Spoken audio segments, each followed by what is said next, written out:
संविधान पिता जय हे भारत भाग्य विधाता, जय हे संविधान पिता प्रबुद्ध भारत निवासी सुता बयसिदೆಯಲ್ಲ जय हे अंबेडकर जय हे अंबेडकर जय हे भाग्य विधाता जय हे संविधान जम्बूद्वीपದ ಜನ ವೈವಿಧ್ಯತೆ ಪಡೆದು ಬದುಕುತ್ತಿದೆ ಸಮಾನತೆ ರೋಗವೇ ನೀಡಿದ ಮಧ್ಯೆ ಘನತೆ ತೊಡೆದು ಹಾಕಿದೆ ನೆಲ ಜಲ ಭಾಷೆ ಲಿಂಗದ ತಾರತಮ್ಯ ಹೊಡೆದು ಹಾಕಿದೆ ನೆಲ ಜಲ ಭಾಷೆ ಲಿಂಗದ ತಾರತಮ್ಯ ಶಿಕ್ಷೆ ಎಲ್ಲರಿಗೂ ಶ್ರೀರಕ್ಷೆ ನೀಡಿದ ನಿನ್ನ ಅಸ್ಮಿತೆ ಭಾರತದ ದಂಡ ಸಂಹಿತೆ ಭಾರತದ ದಂಡ ಸಂಹಿತೆ ಜಯ ಹೇ ಅಂಬೇಡ್ಕರ್ ಜಯ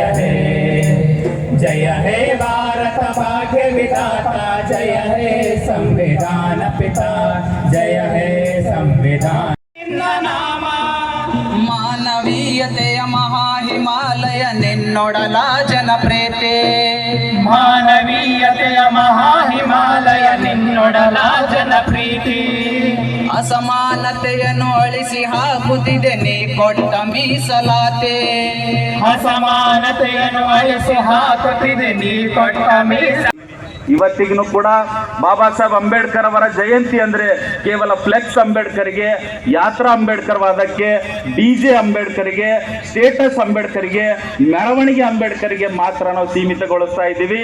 ಎಲ್ಲಾ ಪಕ್ಷ ಸಂಘಟನೆಗಳು ಕೂಡ ಅಂಬೇಡ್ಕರ್ ವಾದವನ್ನ ಅಪಹರಣ ಮಾಡುವಂತಹ ಇವತ್ತಿನ ಈ ಪತ್ರಿಕೆಯ ಸಂಸ್ಥಾಪಕರು, ಪೀಪಲ್ಸ್ ಎಜುಕೇಶನ್ ಸೊಸೈಟಿಯ ಸಂಸ್ಥಾಪಕರು, ಭಾರತೀಯ ಬೌದ್ಧ ಮಹಾಸಭಾದ ಸಂಸ್ಥಾಪಕರು, ಭಾರತ ಸರ್ಕಾರದ ಕಾರ್ಮಿಕ, ನೀರಾವರಿ, ಲೋಕೋಪಯೋಗಿ, ವಿದ್ಯುತ್ ಮತ್ತು ಕಾನೂನು ಮಂತ್ರಿಯಾಗಿ ಸೇವೆ ಸಲ್ಲಿಸಿದ ಬುದ್ಧ ಕಬೀರ ಫುಲೆ ಅವರ ಅನುಯಾಯಿ, ನವ ಭಾರತದ ನಿರ್ಮಾತೃ, ಸ್ವಾತಂತ್ರ್ಯ, ಸಮಾನತೆ, ಸಹೋದರತೆಯ ತತ್ವಗಳ ಪ್ರತಿಪಾದಕ, ಅತಿ ಹೆಚ್ಚು ವಿದ್ಯಾಭ್ಯಾಸ ಮಾಡಿರುವಂತಹ ವಿಶ್ವದ ಏಕೈಕ ರಾಷ್ಟ್ರೀಯ ನಾಯಕ, PhD ಪದವಿ ಪಡೆದ ಮೊಟ್ಟ ಮೊದಲ ಭಾರತೀಯ ಬಾಬಾ ಸಾಹೇಬ್ ಡಾಕ್ಟರ್ ಅಂಬೇಡ್ಕರ್ ಅವರ 135ನೆಯ ಜಯಂತ್ಯೋತ್ಸವದ ಈ ಶುಭ ಸಂದರ್ಭದಲ್ಲಿ ವೇದಿಕೆ ಮೇಲೆ ಆಸೀನರಾಗಿರ್ತಕ್ಕಂತಹ ಎಲ್ಲ ಅತಿಥಿ ಗಣ್ಯರೇ ಹಾಗೂ ತಮ್ಮೆಲ್ಲರಿಗೂ ಕೂಡ ಮೈತ್ರಿಕೋಣ್ ಜೈ ಭೀಮನ್ನ ಹೇಳ್ತಾ, ಬಂಧುಗಳೇ, ವೇದ ಮತ್ತು ಮನುಸ್ಮೃತಿಯ ಆಧಾರದ ಮೇಲೆ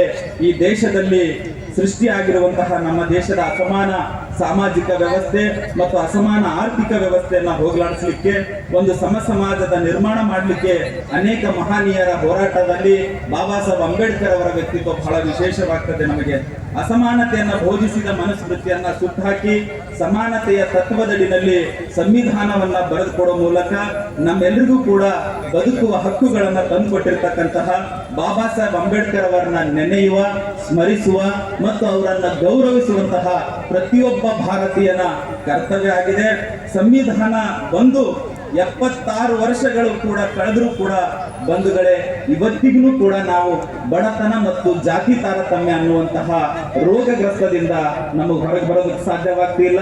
ಸಂವಿಧಾನ ಮತ್ತು ಬಾಬಾ ಸಾಹೇಬರ ಆಶಯದ ಭಾರತವನ್ನ ಜಾತಿಯ ದೃಷ್ಟಿಯಿಂದ ನೋಡ್ತಕ್ಕಂತಹ, ತಾರತಮ್ಯದ ದೃಷ್ಟಿಯಿಂದ ನೋಡುವಂತಹ ಮನಸ್ಥಿತಿ ಇವತ್ತಿಗೂ ಕೂಡ ಮುಂದುವರಿತಾ ಇದೆ.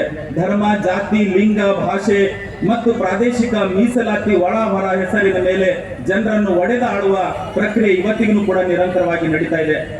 ಬಂಧುಗಳೇ, ಇಂತಹ ರೋಗಗ್ರಸ್ತ ಮನಸ್ಸುಗಳಿಗೆ ಬಾಬಾ ಸಾಹೇಬ್ ಅಂಬೇಡ್ಕರ್ ಅವರನ್ನ ಅಲ್ಲಿ ಜೀವನಕ್ಕೆ ದಾರಿ ಇಲ್ಲದೆ ಪಟ್ಟಣಕ್ಕೆ ಬಂದು ಸಿನಿಮಾಗಳ ಆಕರ್ಷಣೆಯಿಂದ ಅಲ್ಲಿ ಕೆಲಸ ಮಾಡ್ತಾ ಕಾರಿನ ಡ್ರೈವರ್ ಆಗಿ, ಮೇಕಪ್ ಮನೆಗಳಾಗಿ, ಕಾಸ್ಟ್ಯೂಮನ್ನು ಬಟ್ಟೆ ಹಾಕುವಂಥವರಾಗಿ, ನಮಗೆ ನಮ್ಮ ಜೊತೆ ಡ್ಯಾನ್ಸ್ ಮಾಡುವಂಥವರಾಗಿ, ಫೈಟ್ ಮಾಡುವಂಥವರಾಗಿ ಸಾವಿರಾರು ಜನ ಇದ್ದಾರೆ.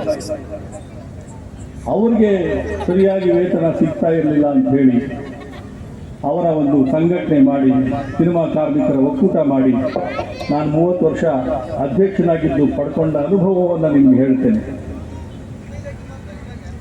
ಯಾವುದೇ ದೇಶದಲ್ಲಿ, ಯಾವುದೇ ಜನಾಂಗದಲ್ಲಿ, ಯಾವುದೇ ಮತದಲ್ಲಿ, ಯಾವುದೇ ಜಾತಿಯಲ್ಲಿ ಯಾರಿಗೆ ಅವಕಾಶ ಸಿಗುತ್ತೆ ಅವರು ಚೆನ್ನಾಗಿ ಬದುಕಕ್ಕೆ ಪ್ರಯತ್ನ ಪಡ್ತಾರೆ. ಯಾವುದೇ ಒಂದು ಸಂಘದಲ್ಲಿ 100 ಜನ ಇದ್ರೆ ಅದರಲ್ಲಿ 10 ಜನ ಮಾತ್ರ ಬುದ್ಧಿವಂತರಾಗಿರ್ತಾರೆ.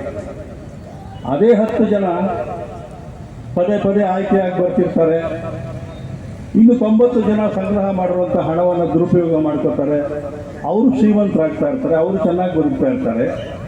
ಆದರೆ ಪ್ರಾಮಾಣಿಕವಾಗಿ ದುಡಿಯುವಂಥ ಈ 90 ಜನ ಅದೇ ಗುಡಿಸಲಲ್ಲಿ, ಅದೇ ಮಳೆ ಸೋರುವಂಥ ಮನೆಯಲ್ಲಿ ಬದುಕ್ತಾ ಇರ್ತಾರೆ. ಬಾಬಾ ಸಾಹೇಬರು